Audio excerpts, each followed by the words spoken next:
Maharishi Patanjali wishes to take every seeker to the highest level of consciousness.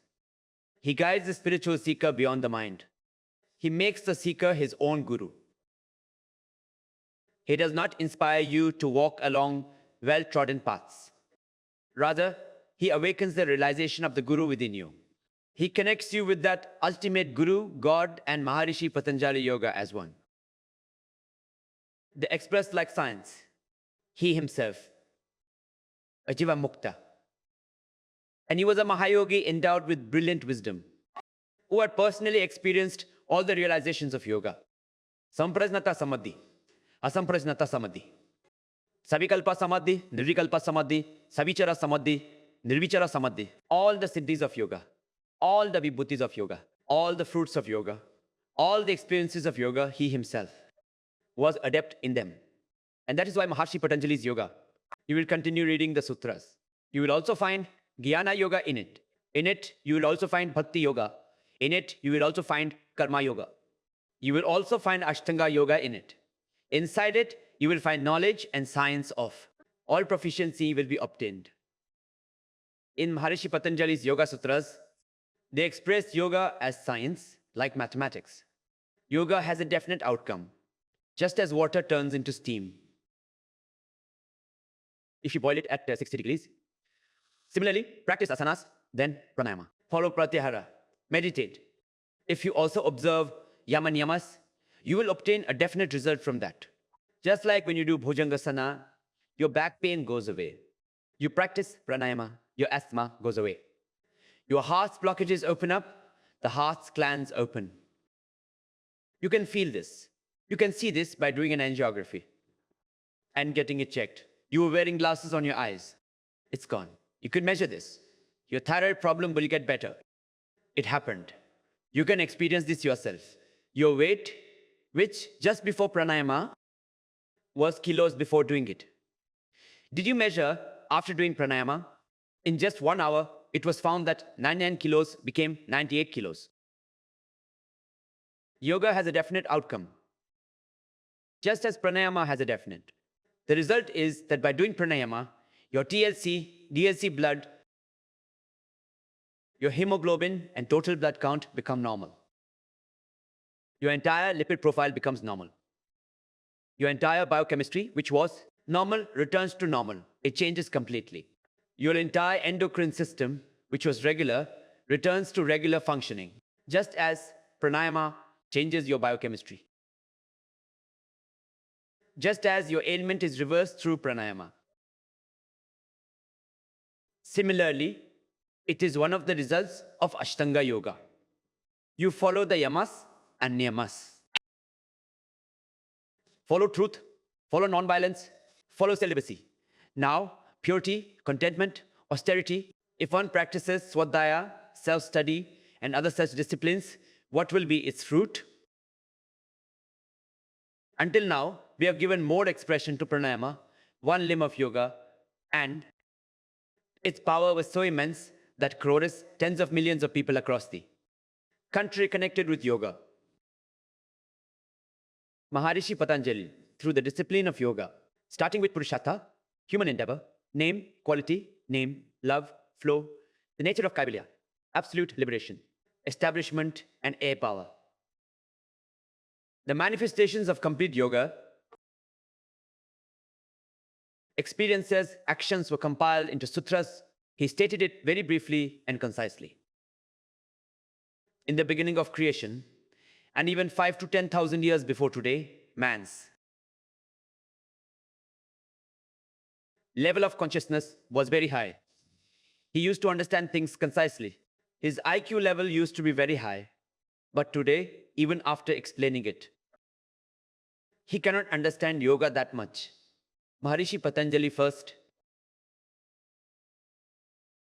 Maharishi Patanjali wrote the chapter Samadhi Pada, beginning with initial Samadhi.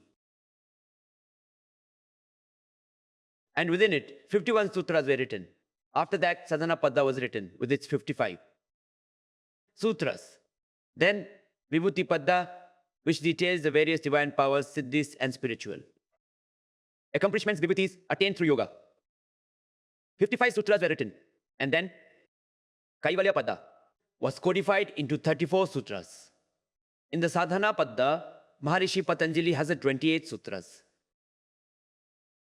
The practice of yoga's limbs is described: impurity, decay, effulgence. Of knowledge, discernment, right apprehension, yoga.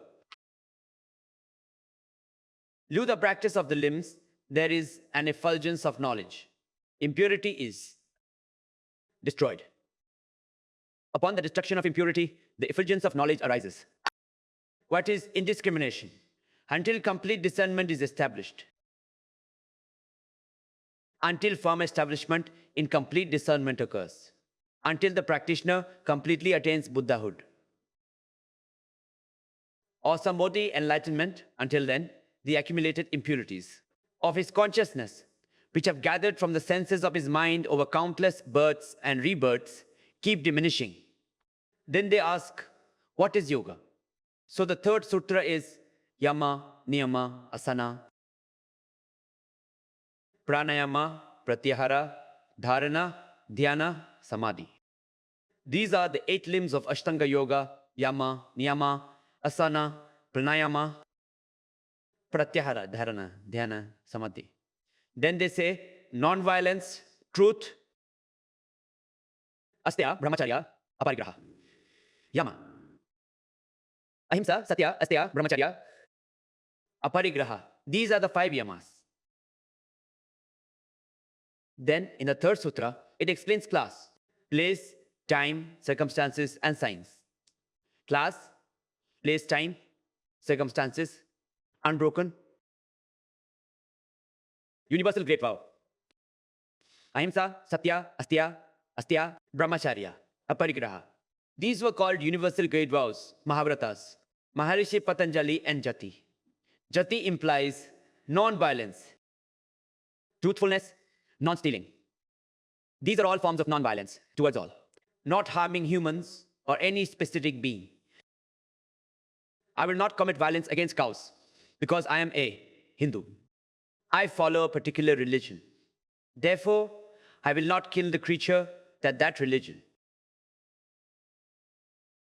forbids one to kill.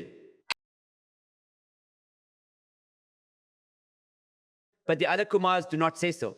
The practice of non-violence within all castes, caste, country, in all circumstances, in all places and at all times. Caste, country, place, caste, country, era, time. And here, time means circumstance. In every circumstance at all times, be it new moon or full moon. A lot of people say, well, today is my fast for Lord Hanuman. I won't eat meat today. I will not drink alcohol. It's not like that every day, every moment, every instant. At all times, in every situation, no matter how much adversity there may be, no matter what kind of days may come, to practice non-violence every moment, to practice truth,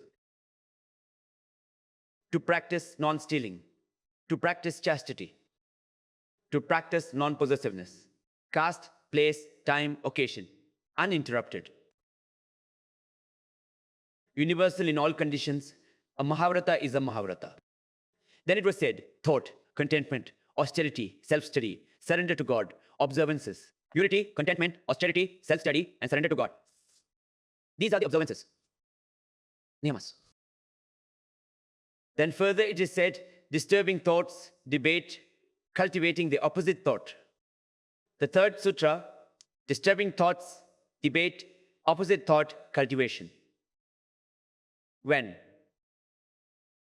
a feeling of violence arises in the mind, when untruth arises in the mind, then what to think? Deliberation of violence, compassion.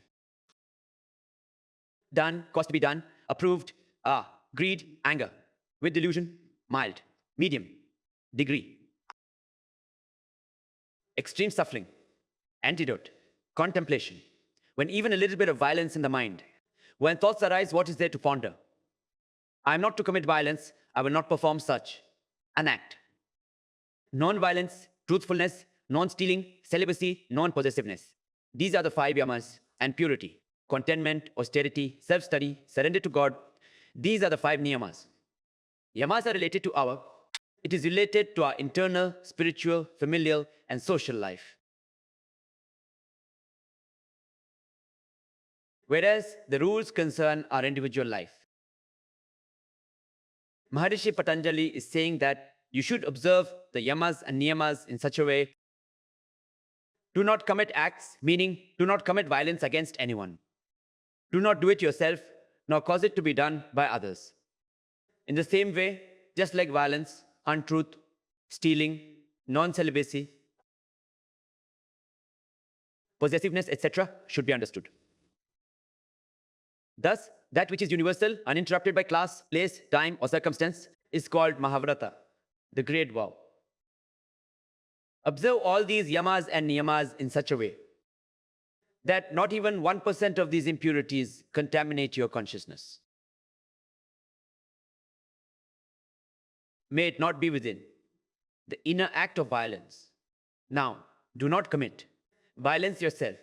Do not cause it to be done by anyone. It is approved. If violence is happening to any creature, do not approve of it. Do not do. Do not cause it to be done. Approve. Do not do it out of greed nor out of anger. Do not act out of attachment. Just a small, mild to moderate violence. Do not even kill an ant. A mosquito sat on your body. Remove even that. Many people, a poor mosquito, if it drinks a little blood, they give it the death penalty. Whose blood must you have drunk? Mild, moderate, medium category violence. You didn't kill anyone outright, but you completely harassed them. Or you killed a creature, the killing of which brings you no punishment.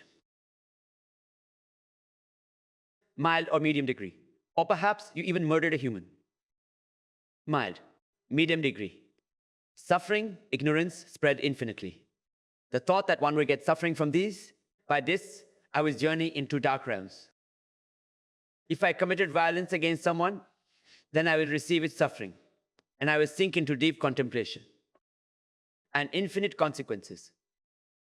For countless births and rebirths, I will have to suffer the pain and torment of hell, because creation is merely an echo of sound. It is what you do that you will get. You will never escape the consequences of your actions. Therefore, do not commit violence against anyone. What often happens? Today, this is exactly what is happening in any civilized society. A person does not commit murder himself, he has others do it. Maharishi Patanjali says that instigating someone to commit murder incurs as much sin as committing the murder itself, whether it is committed, caused to be. Committed, caused to be committed, approved and giving. Approval. Many times you don't lie in the office yourself, but through your employees, your staff.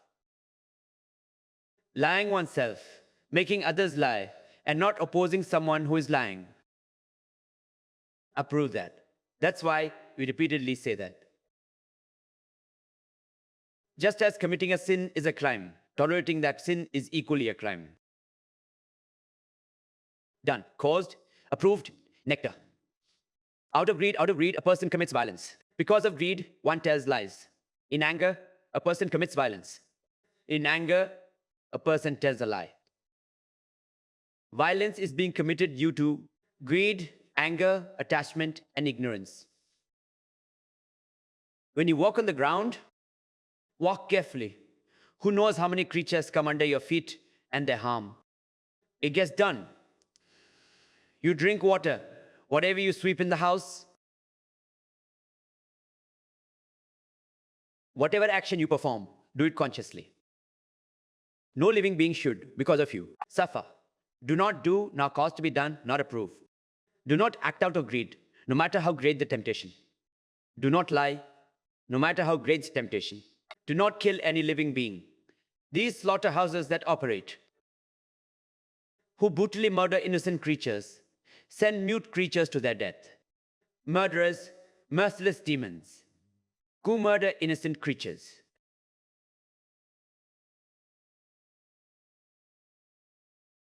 By doing so, and in the greed for a few pennies, They kill their motherly affection, their compassion, their soul. You must not commit violence because of greed. You must not lie because of greed. Do not deceive anyone. No matter how great the temptation, you, in every circumstance, to observe ahimsa, non-violence, satya, truth, astya, non-stealing, brahmacharya, chastity, celibacy, and aparigraha, non-possessiveness. And if you abide by these, then what will happen? Maharishi Patanjali explains the result of each one, that you, by thought, word, and deed, meaning by mind, speech, and action, neither do you speak lies with you. Speak truthfully, act justly, avoid verbal violence. You neither commit violence against anyone with your hands, nor do you think of it in your mind. Neither think in the mind, nor harm anyone with speech. And do not commit violence against anyone with your hands. Many times we have seen that a person, he is fighting for non-violence, but the speech is so harsh, whose speech is it? Just by hearing it, it strikes a blow to the hearts of others. Their words cause pain.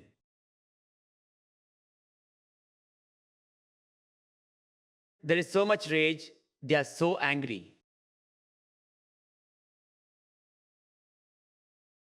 Their words are so sharp that they pierce others' hearts. The sin incurred by committing a crime with your hand is the same amount of sin incurred by you through your speech. It is also experienced through. We commit violence against someone with speech. You cut someone with a broadsword, you cut them with a sword, you blow them away with a bullet. This is also violence, and you pierce the hearts of others with your words. A person can never forget it. They inflict such a wound, such a trauma. They inflict such wounds on hearts that they never heal for a lifetime. Remember that. Do not commit violence with words, nor with the mind. Do not even think it in your mind, even if you think it in your mind. Because the imprints have already formed for the one who think it, speak it. Your voice is your mind. You speak through it. That's exactly how you perform actions with your hands. Therefore, by mind, by word, by deed, remove of every caste a sentiment of non-violence towards caste, country, at every single place, at all times, in every situation. No matter how many adversities there are, no matter how many, even if bad times come, never tell a lie. No matter how much trouble comes, you must not lie. No matter how much opposition there is, you must not lie. The Indian constitution gave various temptations to Maharaj to stop telling the truth. 2. And you can have as much wealth as you want. You can attain luxury. But if you burn the fingers of my hand one by one, burn this entire body, why don't you even put an end to this body? Still, I will not give up speaking the truth. I have within you the truths. Such loyalty that the entire world could be against it. Let the whole world be on one side, and you do not lie. Don't lie, not even deceptively, nor lie in your heart mind. Don't do anything of that sort, not even with your hands. Non-violence, truth, non-stealing, celibacy, non-possessiveness, observance of these. Do it yourself. Don't have anyone else do it. Do not approve of any violence. In this way, when the seeker, with mind, speech, and action, in every era, in every situation, at all times, when everyone in every country starts having divine feelings towards each other, then Maharishi Patanjali says, non-violence, prestige, presence of Ram, sacrifice. When you start to be fearless towards everyone, fearless mind, a feeling of love towards everyone, love for all. Therefore, love is the first step to attaining God when it is love for everyone. It suggests in your heart, when you're God to all beings, in me, in all living creatures, in animals and birds, you see, Then how? Can you commit violence against anyone? Non-violence. Prestige when a seeker by thought, word, and deed. By remaining vigilant and aware every moment, observe the great vow of non-violence. Starts doing, then inhibits its presence, all the animals and birds that come. Living beings, animals or humans, etc., their violence is relinquished. For example, the result of pranayama is that heart blockages are removed. Arthritis, bronchitis get reversed, thyroid gets reversed. Such is the fruit of non-violence. When you start to love everyone, you harbor no ill will towards everyone, you practice non-violence, nor to anyone. You cause suffering. You neither have others cause it, nor does anyone cause suffering to any creature in your presence. You're able to understand what is happening. Loving kindness, compassion, sympathetic joy, equanimity, pleasure, and pain. Merit, sensory perceptions, ascetic practice. When you see someone sad, your heart melts. You can't even bear the violence against any creature. Non-violence, dignity, or association. If you abandon these, then all beings will abandon you. One begins to love. You begin to love everyone. Non-violence, then truth, they say. When you, by thought, word, and deed of truth, you abide by, nor do you lie, nor do you make anyone speak, not inspiring anyone, not from greed or anger. Ignorance breeds lies, like that strange man's. He keeps talking. I asked him, "Sir, what time is it?" He said, "It must be 12 o'clock, my brother." So if you know about time, if it doesn't happen, then why is he lying? Among important people, the act of lying. It has become a habit. About any senior person. Suppose it is asked, "Sir, what are you doing?" What can Chairman Sir do? What is the minister doing? Or should we ask about the great gurus? What is Guruji doing? He said, currently in a meeting, currently resting, is in. Now, to stay with us in the toilet, servants would say, "Maharaji ji is resting now." Right now, Maharaji ji is meditating.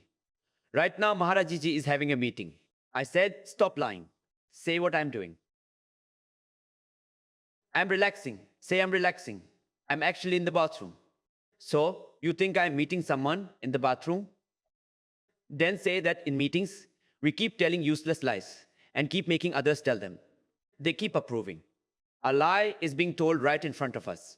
We don't just protest, but when you to follow the truth,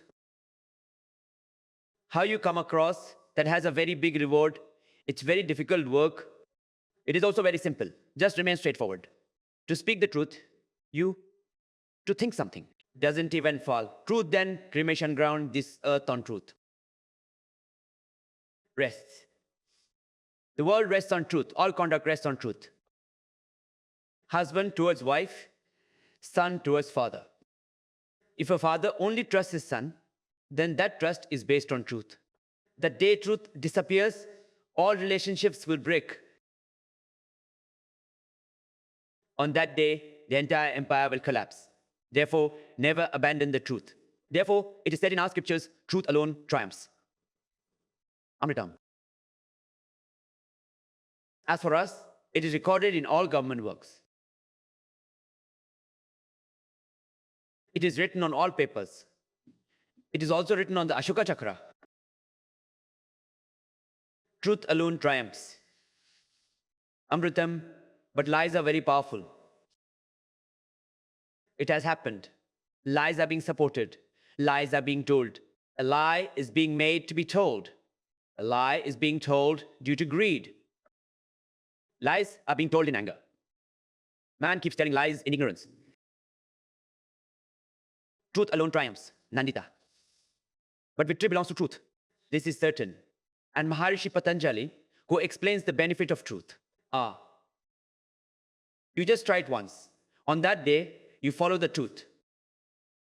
Maharishi Patanjali says, truth, integrity, or action should be dependent. If you follow the truth, then what you speak becomes true.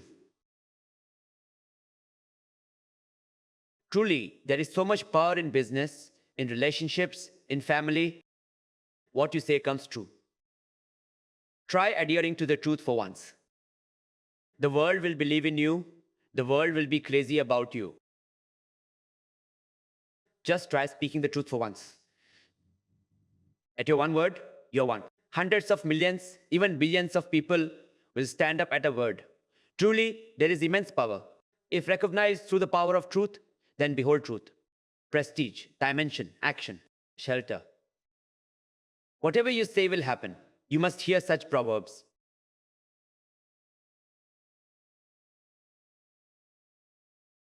That she went to Mahatma Ji. Mahatma Ji said that her illness may be erased. His illness went away, was reversed. That is why the people of India, whenever any saint, Maharaj, bless our visit, giving just because you say so is different. When one blesses someone from the core of their being, it bears fruit. But in the saint, in that great personality, in that guru, there must be the strength of truth. Then whatever they say, that will happen. It's a very big deal. Mahatma Gandhi performed experiments with truth. Much of what he said came to pass. Swami Dayanand Ji experimented with truth. Lord Mahavir experimented with truth. Maharishi Vyas states that religious becomes religious. If someone, a saint, a great man, once by placing a hand on your head or speak it from within your heart with your voice, just realize, son, that if it's for your well-being, then you would become religious. You would become religious. Truth has great power. Just try practicing it once. You have practiced pranayama a lot. Try practicing these. You practice pranayama, you meditate. So what lies do you tell? Doesn't it allow you to speak? Your consciousness, your soul, this doesn't endorse lying or violence against anyone. You automatically start living fearlessly. You truly start living. Non-violence, truth, non-stealing. The fruit of non-stealing. Maharishi Patanjali explains non-stealing. Institution, an offering of all jewels, when by mind, speech, and action, he doesn't steal from anyone, nor does he steal anything. Not of beauty, nor of wealth, nor of riches, nor of luxury, nor of land. Don't steal knowledge. It's not merely stealing. You shouldn't take even anyone's needle from anyone without asking. Not to take, and no desire in the mind. But the man keeps on stealing all day long. He steals from the eyes.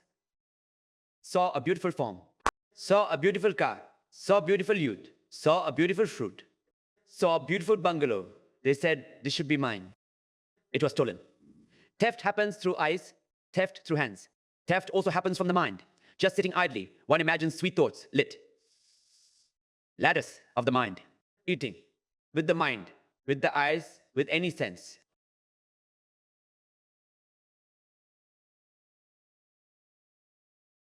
By thought, word, and deed. Do not steal from anyone. So then what will happen? Place of all gems. You will get that for yourself.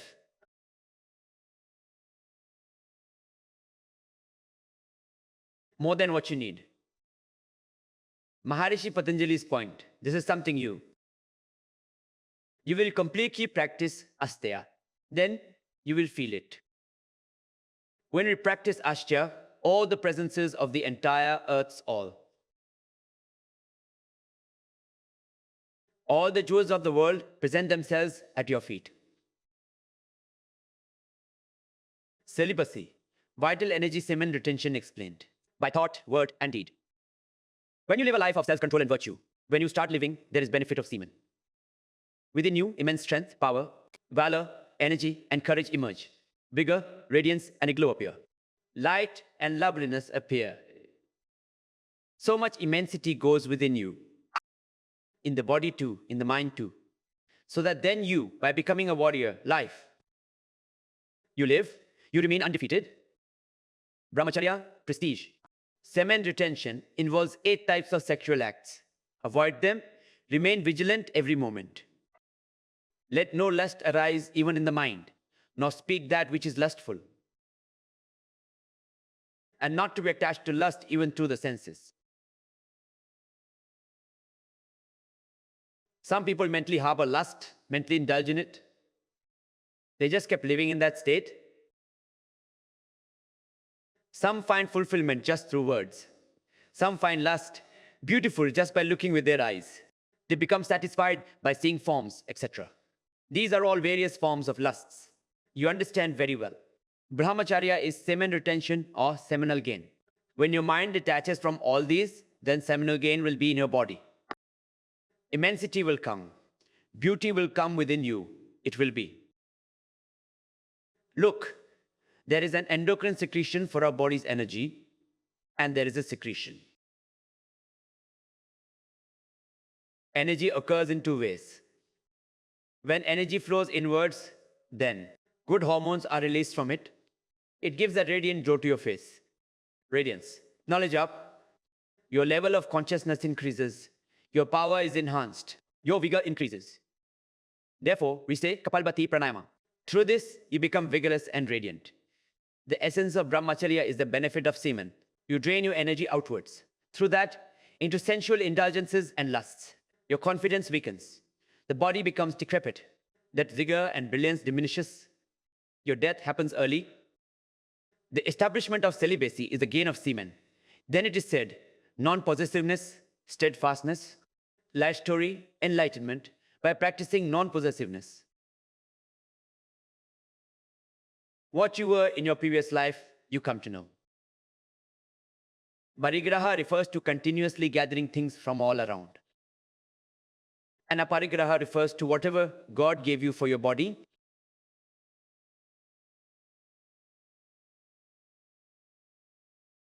For oneself, by not using too much pleasure and means of pleasure, the Creator who, God has given it to you, you use it for the welfare of the collective. This is non-accumulation, aparigraha. If your needs are met by clothes, do not keep 4. If your needs are met by wearing 1 pair of shoes, do not accumulate 10 pairs. If your need is met by wearing 1 sari, then why collect 20 saris? People keep accumulating excessively. If your need is met by eating twice, then why eat 10 times? Do not accumulate excessively. People keep adding so much wealth and possessions in their name. Perhaps Western people are somewhat better in this regard. Indian people keep accumulating. Misers. They keep accumulating worldly possessions throughout their entire life. They neither enjoy it themselves nor let anyone else enjoy it. Wealth has 3 destinies: donation, enjoyment, and destruction. Righteous wealth use is paramount where there is lack, where there is suffering, where there is pain, where there is need. Use that wealth there. This is the best utilization of wealth. Because what you indulge in gets exhausted. Its outcome is sorrow. And what you use for the happiness of others becomes immortal. And through it, others receive happiness and you do not. Receive sorrow, its outcome is happiness. Donate, make good use of wealth. In education, in health, in medical treatment, wherever there is lack, wherever there is suffering, in flood-affected areas where people have become homeless, you should spend on building homes for them, and where children are orphaned, you should spend on their upbringing. After charity, you should then spend on yourself and your family members. If you don't do both these things, then a person collects goods for 7 generations from the Navy. He knows that his father didn't collect anything for him.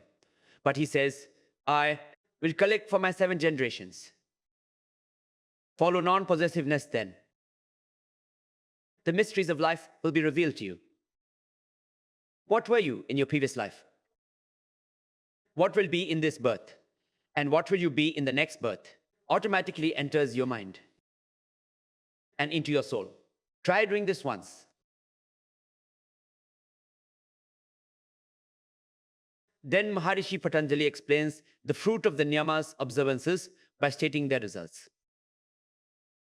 Purity, contentment, austerity, study, surrender, the 5 niyamas, which have a deeper connection with our personal life.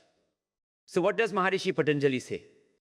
He taught repulsion for one's own body, of others, association, purity, cleanliness. Purity in greater measure, purity of mind, knowledge of the embodied self, purity of intellect. Maharishi Manu says that external cleanliness, shauch, is the purification of the body. Purity of the mind is achieved by water, and purity of the mind is achieved by truth. A mind purified to a greater extent. Purification by truth and knowledge, vidya. Through austerity, tapas, knowledge of the self, bhutatma vidya, and the practice of austerity, the purification of the soul and the purification of the intellect occur. The intellect is purified by knowledge. This complete purity, the purity of the body, purity of mind, purity of speech, purity of conduct, purity of wealth, of bribery, of crime, the money of sin enters your home. Purity of wealth. Maharishi Manu says, among all purities, the greatest purity is the purity of wealth. What kind of wealth is coming into your family? By running liquor shops of alcohol, by running factories of tobacco, by running factories of tobacco's business trade. By doing business with such people who cause harm to human beings, money from corruption and crime comes into your home. Bribe money comes into your home. Money earned by hurting others. That which is not earned through honest hard work and sweat, it destroys you, it destroys your children. Diseases and ailments arise in the home. And with money from bribery, disabled children are then born in the house.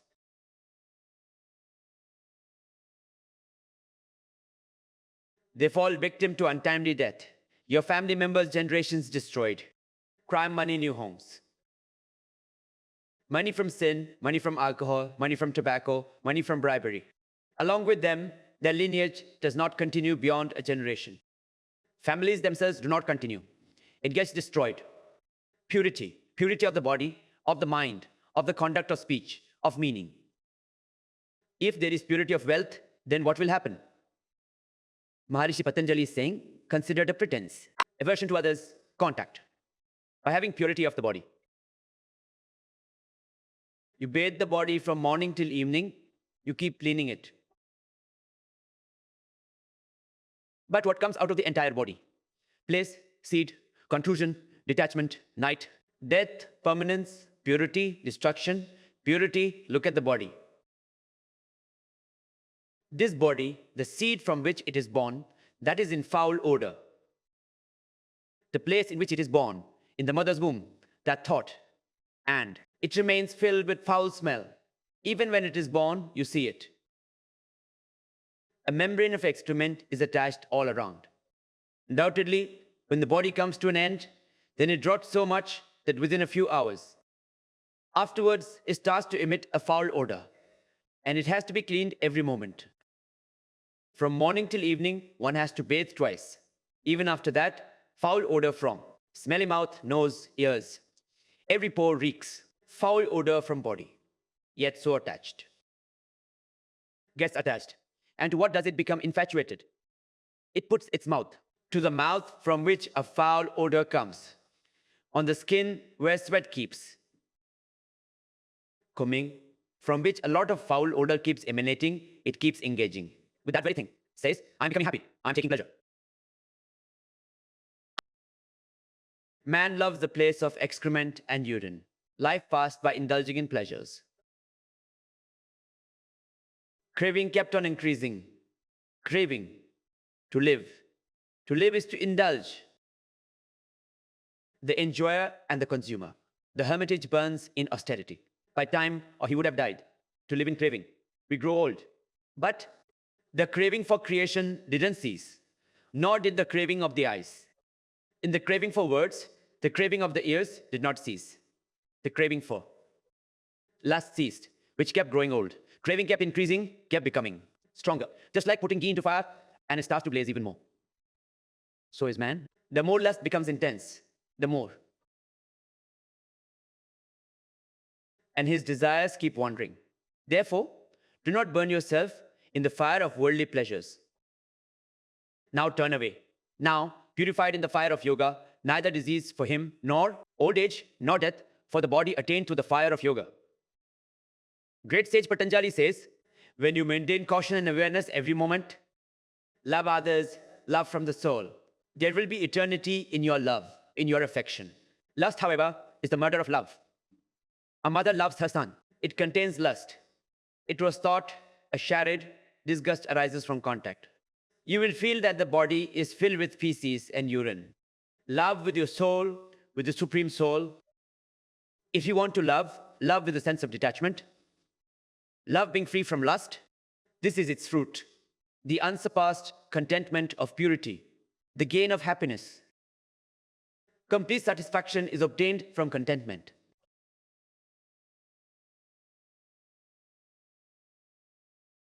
The greatest happiness of contentment in the world. The meaning of contentment is not becoming negligent. Python, no work. Bird, no work. Ram provides. Don't just sit idle. There's no satisfaction. After complete effort, whatever. To accept what the Lord gives and not to desire what is unobtained, this is contentment. What the Lord has given. To offer thanks to God, Lord, 1. 3 million thanks.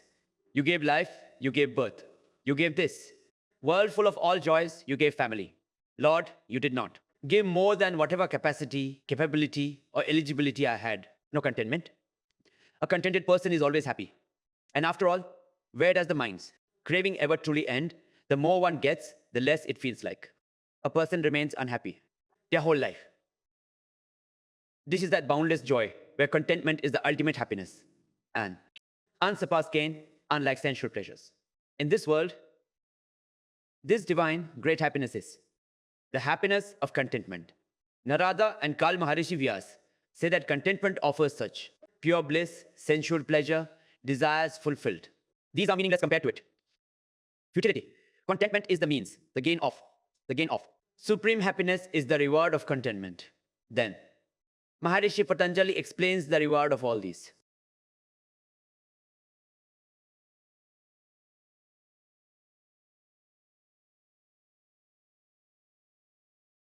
Of sensory attainment, impurity or asceticism.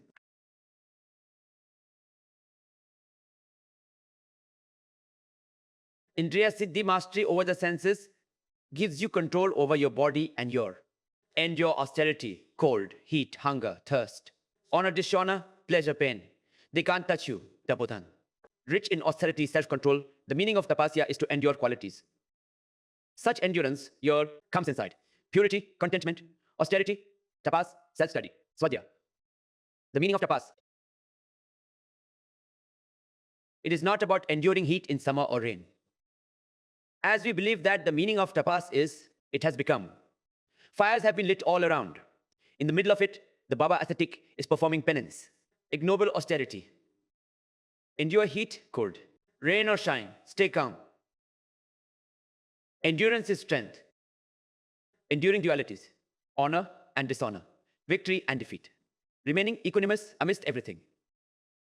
Self-study, self-study, self-study, self-study. Chanting sacred names like Pranava, Om, liberation. Studying scriptures and chanting sacred words like Pranava Om and others. And studying virtuous texts, ancient texts, and those composed by rishis, such as Yoga Darshana, Darshana, Upanishads, Vedas. Then it's as if the souls of the sages come directly and guide you. These are called Paroksha Guru Shastra, indirect gurus. Today, Yogeshwar Lord Krishna is not among us, but by self-studying his Gita, we as if come to know the Gita from Lord Krishna's own mouth.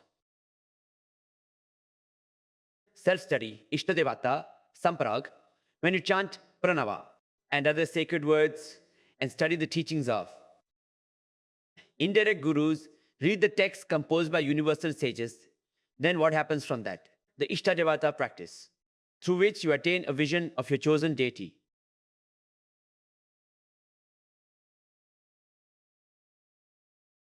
Observance of Yama and Niyama is one of its sure fruits. By practicing Swadhyaya, whoever your Ishtadevata may be, unseen or seen, a guru exists. Unseen guru.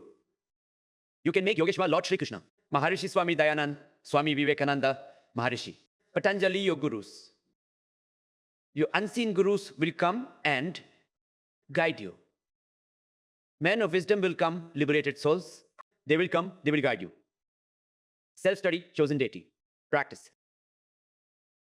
Samadhi, Siddhi, Ishvara Pranidhana. Ishvara Pranidhana. Surrendered to God, the soul of all. These hands and feet, this speech, this tongue. Now this mind and intellect, these thoughts, this entire life belongs to the Lord as He.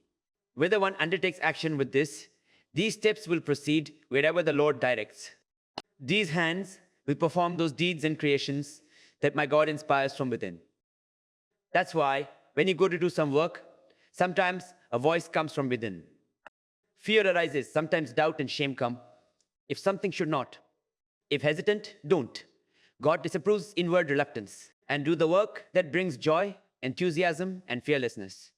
Your Lord is inspiring you to do that work. Those who live in God every moment, while rising and sitting, sleeping and waking, eating and drinking. Those who live in the Lord every moment, they remain surrendered to God at every instant. Absorption's perfection, divine surrender. Through Ishvara Pranidhana, the perfection of Samadhi is attained. Maharishi Patanjali described this special benefit of Ashtanga Yoga and also another. Special benefit of Shaucha, purity. He articulated the benefits in each aphorism. Truly, I was speaking of the purity of the body, mind, wealth, and the purity of one's speech. Shaucha's benefit, disgust for your body. Sexual relations with another. Another very great fruit is sattva, purity. The mind itself. The mind will be purified. As you will bring into your home, as you bring from it. As is the wealth, so is the food, and from food, so is the mind. Therefore, purification of sattva. By purity of thought, by cleanliness, sattva will be purified in your life. The mind will become impure. Attainment of sattva, joyful, peaceful mind. Happiness remains. There will never be any atonement. There will be no repentance. Purity of sattva essence being goodwill, harmony, concentration. Concentration. Concentration will come into your life. The senses will gain victory over the senses. Self-realization, yoga, and self-realization will occur. So great that it is the fruit of thought, of purity. It is the fruit of honesty, integrity. Man today is not aware of the integrity of wealth. Then further, Maharishi Patanjali describes the fruit of Ashtanga Yoga. He says, if you do steady posture, asana, then asana, steady, comfortable posture. Relaxation of effort, infinite sensation. Then, if both are considered, ignorant, therefore this external light, heat and cold will not trouble you. You will be able to reach natural samadhi. The benefit of asana is the overcoming of ignorance and duality. Diseases and afflictions, pains will not torment you. Then the benefits of pranayama are explained. And peace, light, covering ailments certainly disappear. Another very great benefit from pranayama. Pure self emerges as darkness fades. Inner light.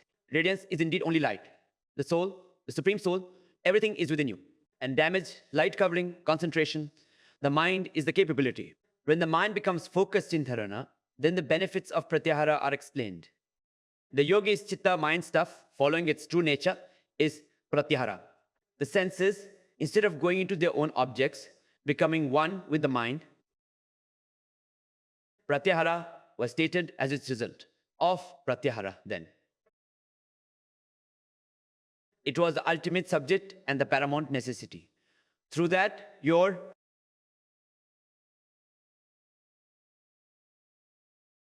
mind will come under your control.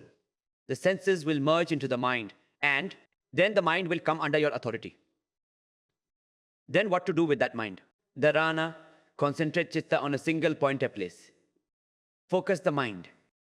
Focus awareness, chakra, sahasrara, intense meditation in the heart chakra.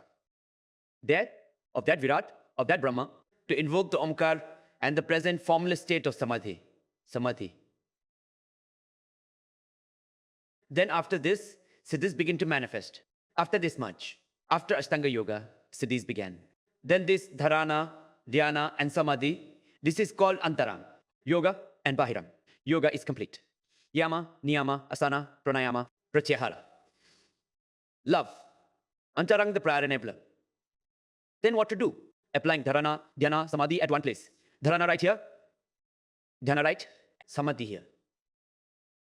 Dharana at Ajna Chakra. Meditate, then right here, the collected samyama at one place. This was called samyama. That is not the samyama of good conduct morality.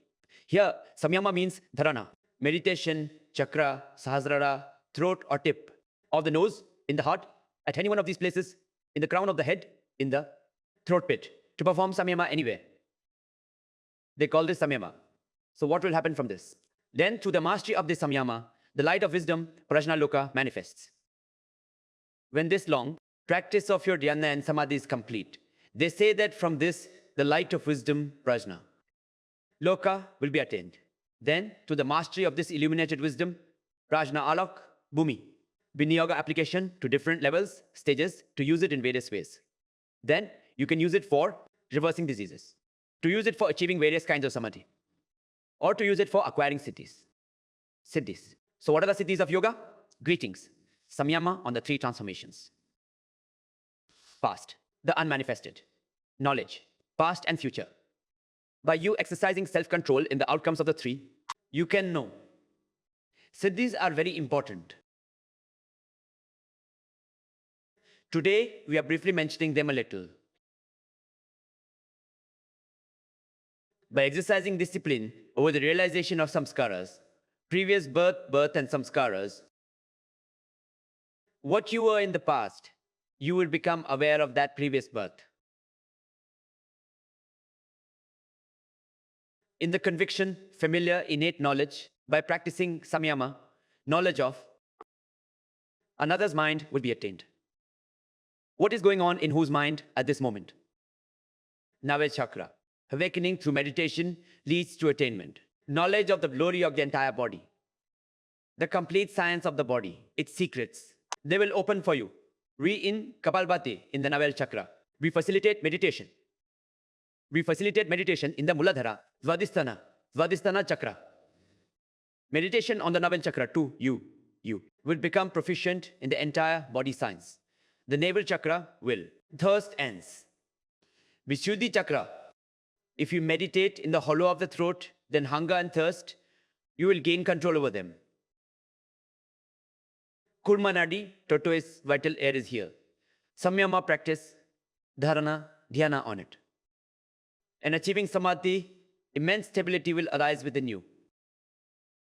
Udana prana is above the throat. By practicing samyama on Udana prana, one attains Udana hayat, and by gaining victory over Udana, PA, one achieves mastery over water, the throat region, etc. This leads to non-contact and ascension above water, above thorns, above mud. You will walk, but they will not touch your feet. This is also the application of prana. Eliminate disease, use prana, your life force. Spiritual powers, you'll ask, how is that possible? Just as we have now presented the same outcome of pranama to the nation and the world.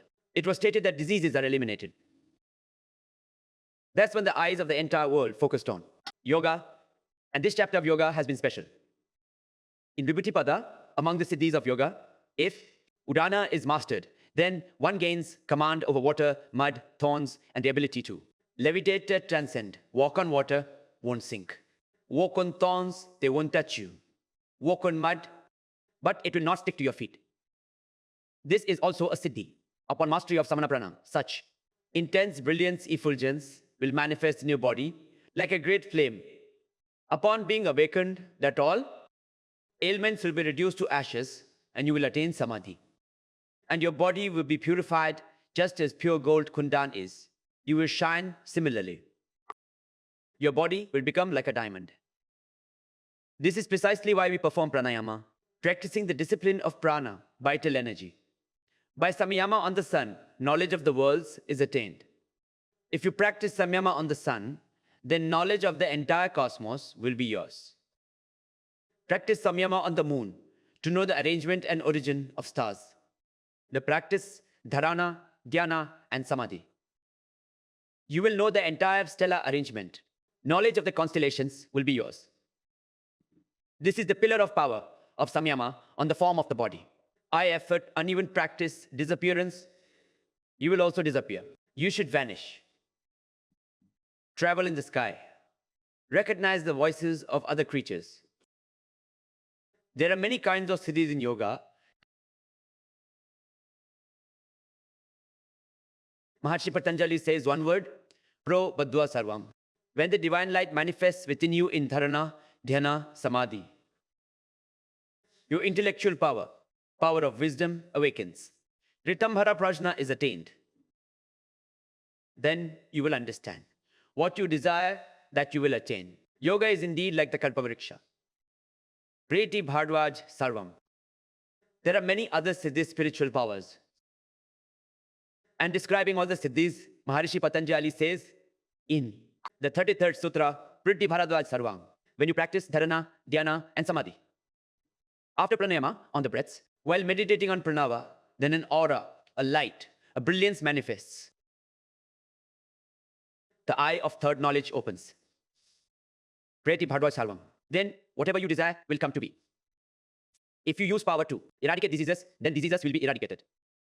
We had it used. Ailments of this kind were eradicated from you.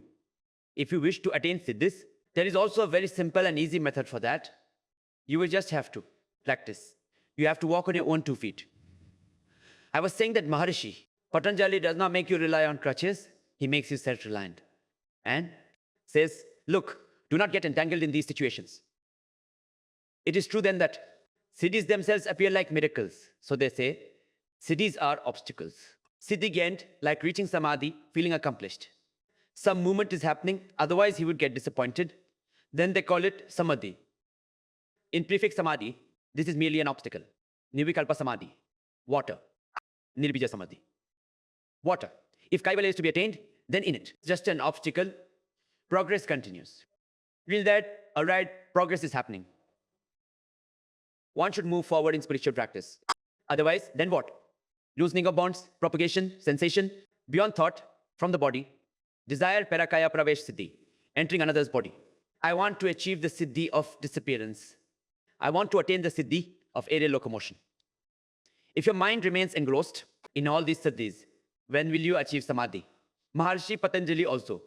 Siddhis arise naturally. As your practice deepens, be warned.